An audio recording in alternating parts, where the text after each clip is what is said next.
2024 UPSC notification వచ్చింది. మరి ఈ నోటిఫికేషన్లో ఏజ్ లిమిట్ ఎంత ఉండాలని చెప్పారు.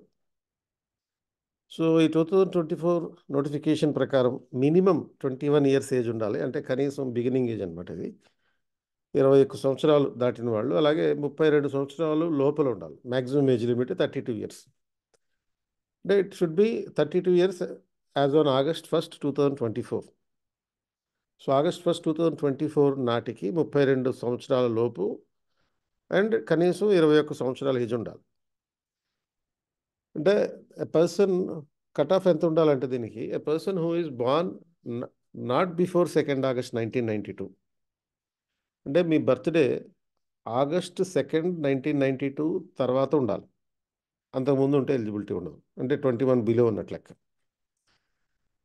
And he should not have born later than 1 August 2003.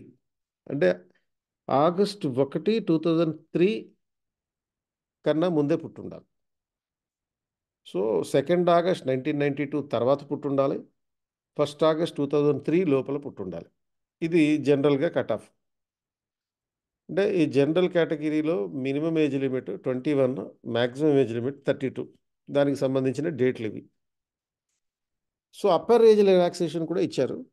SC ఎస్టీలకు అయితే 5 ఇయర్స్, ఓబీసీలకు అయితే 3 ఇయర్స్. అంటే ఎస్సీ ఎస్టీ చెందినటువంటి అభ్యర్థులకి 37 years maximum age limit. OBC అభ్యర్థులకైతే 35 ఇయర్స్. అండ్ అలాగే డిఫెన్స్ పర్సనల్ అయితే 3 సంవత్సరాలు, ఎక్స్ సర్వీస్ మెన్ అయితే 5 సంవత్సరాలు. అలాగే పీడబ్ల్యూబీడి అంటే persons with bench mark disabilities ఉన్నప్పుడు 10 సంవత్సరాలు ఈ ఏజ్ రిలాక్సేషన్ ఇచ్చారు. సపోజ్ మీరు కనుక ఎస్సీ ఎస్టీ అయి ఉండి persons with bench mark disability కూడా ఉంటే 15 సంవత్సరాలు ఉంటుంది ఈ ఏజ్ రిలాక్సేషన్ అనేది. OBC plus person with bench mark disability అయితే 13 ఇయర్స్ రిలాక్సేషన్ ఉంటుంది.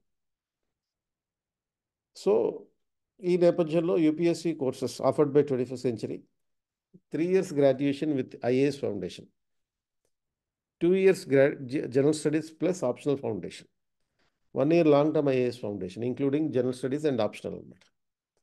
ఇది గ్రాడ్యుయేషన్ కంప్లీట్ అయిన వాళ్ళకి. గ్రాడ్యుయేషన్తో పాటుగా సివిల్ సర్వీస్ ట్రైనింగ్ కూడా ఇవ్వడం జరుగుతుంది ఇక్కడ.